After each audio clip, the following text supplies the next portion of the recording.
Bonjour. Cet arrêt du 7 juillet 2021 de la Chambre commerciale de la Cour de cassation apporte un éclairage intéressant en matière de déséquilibre significatif.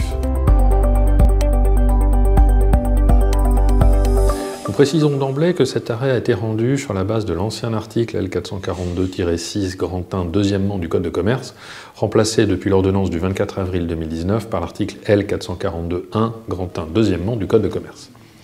Le contrat qui avait été soumis à l'appréciation des juges n'était pas un contrat de distribution, mais un contrat de télésurveillance et un contrat de télémaintenance.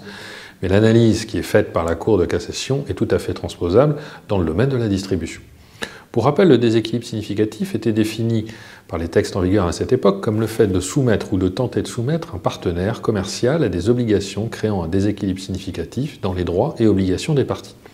Nous rappellerons également que le texte en vigueur actuellement ne fait plus référence à la notion de partenaire commercial, mais vise simplement l'autre partie.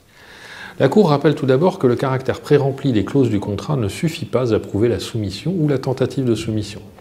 Elle ajoute qu'il convient de vérifier si la société, qui par ailleurs s'était reconnue au contrat comme professionnelle en matière de logistique et partant de stockage, avait eu un pouvoir réel de négocier les clauses. La Cour d'appel avait retenu que le rapport de force entre les parties, compte tenu de leur taille, de leur poids économique, de leur présence sur le marché, ne traduit pas un déséquilibre significatif. Aucun élément n'était produit en faveur d'un risque encouru par la société en cas de refus de la clause litigieuse. Elle ajoute que la Cour d'appel, appréciant souverainement les conditions dans lesquelles les parties avaient conclu le contrat, qui n'excluaient pas que la clause litigieuse ait pu faire l'objet entre elles d'une négociation effective, a valablement pu considérer que les conditions d'un déséquilibre significatif n'étaient pas établies.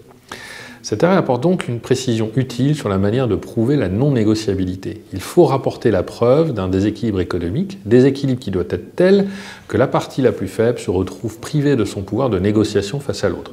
La différence de taille, de poids économique entre les entreprises, leur présence sur le marché, le risque financier encouru par l'une va l'amener à ne pas pouvoir refuser la clause et à ne pas pouvoir la négocier. Autrement dit, la soumission, condition pour qu'il y ait un déséquilibre significatif, est en fait la conséquence d'un déséquilibre économique.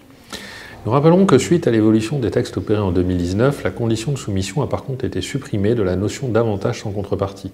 Cette notion définie par l'article L442-1 grand 1 premièrement du Code de commerce a connu une évolution dans sa rédaction à la suite de l'ordonnance du 24 avril 2019, qui a supprimé la dite condition de soumission.